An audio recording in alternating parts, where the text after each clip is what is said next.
Oh hey, it's you again. So in this video, we're going to use Hermes to edit a video that I just shot. So in the previous video, I actually used Hermes to help me adjust the audio settings on my OBS studio so that I could record a better quality audio. And so if you just came from that video, you should notice a huge improvement in the quality of the audio that you're listening to. I should have eliminated that annoying hum. So going into today's topic, we're going to take that video we just shot and we're actually going to edit it. And what I have going on is I'm shooting two videos at the same time. So on my desktop that I'm running Linux on, I'm doing like a screen capture, and I'm also capturing the audio on like a Yeti microphone. And you should be seeing, the Hermes on the terminal here, and I've got my files open with the two video files. And then also on a separate computer, I have a laptop with the built-in web camera, and that's what I'm doing the face capture on right now that you see me talking to you through. And that's also catching audio through its native system.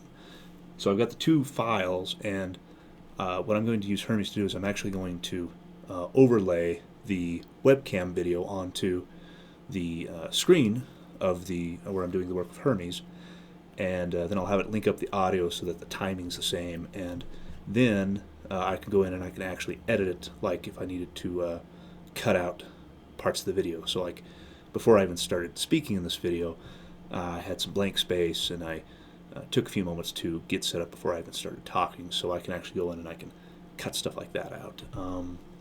So we'll go ahead and we'll move forward with that now. I have a terminal open. I already have Hermes installed on my Linux machine here, so I'll go ahead and I will prompt Hermes. And so now that I have Hermes up, I have a prompt that I'll give Hermes, and then I'll also include the two video files. And I'll go ahead and I'll put this prompt in the comments down below if you might want them. And I've copied the two video files here, and I'm just going to drop those in. And so now I have the two video files with my prompt, and I'm going to go ahead and send that off to Hermes and let it do its magic.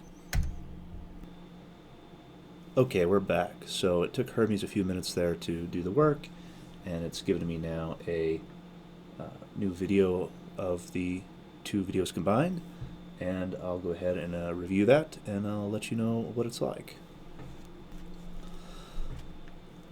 Okay, so it did exactly what I wanted it to do, and now that the two files are merged, or the two videos are merged, and I've got the webcam video up in the top right hand corner like I wanted, and I've got the timeline synced, what I'm going to go ahead and do is I have a big dead empty space at the beginning of the video. I'm going to go back and I'm going to go ahead and ask Hermes to cut that out. And so I'm going to tell Hermes here to cut out the first 44 seconds. So cut the first 0:44 of the video off. Give Hermes a few minutes to work here again.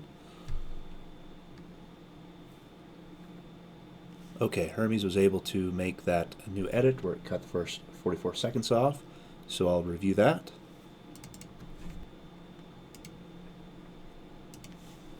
And it did exactly what I wanted to. It cut off those first 44 seconds.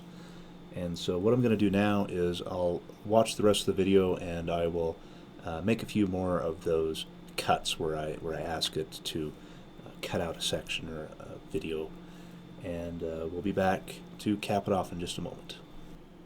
Okay, I'm back. So I actually got pulled away from the computer for a couple hours there, but I've come back now and we're back to editing, and I wanted to give you another idea of something you can do to edit with Hermes. So several of the videos I make, I'll have long periods of pauses where I'm waiting for Hermes to do some work, or maybe I have to stop to read something and figure something out before I can continue my dialogue and keep the video rolling, so to speak.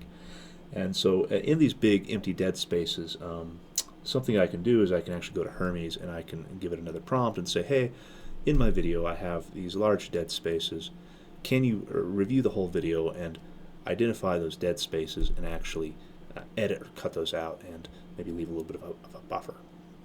And so for instance, I have another video that I started working on in the meantime.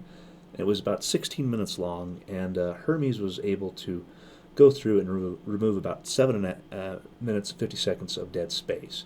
And so they was able to shrink that video down considerably. Sometimes I can use Hermes and I can completely edit a video, and I'm really happy with the output. But I still find that I often need to take a video into a traditional editing software where you have a timeline with a scroller that you can adjust and manually make cuts. And I think you can still polish off something a little bit sharper having that visual tool to be able to make those fine edits. And I believe going forward that the AI tools and the AI harnesses like Hermes will get better and better, and at some point you may not even need to do that at all, but I still find use in using those manual editors. And I actually I think it'd be really cool for a project to create my own video editor and make it Linux native and have it be something that I can plug into Hermes and use it side by side and make a smoother workflow. So anyways, if you've enjoyed this video, subscribe, and I'm going to try to put another video up here that you can maybe jump into. And what I'm going to do in the next video is I'm going to go and look at the hyperframes and see about using that with Hermes to add some graphical overlays and other video assets into the video to make it more interesting, again, using the Hermes agent.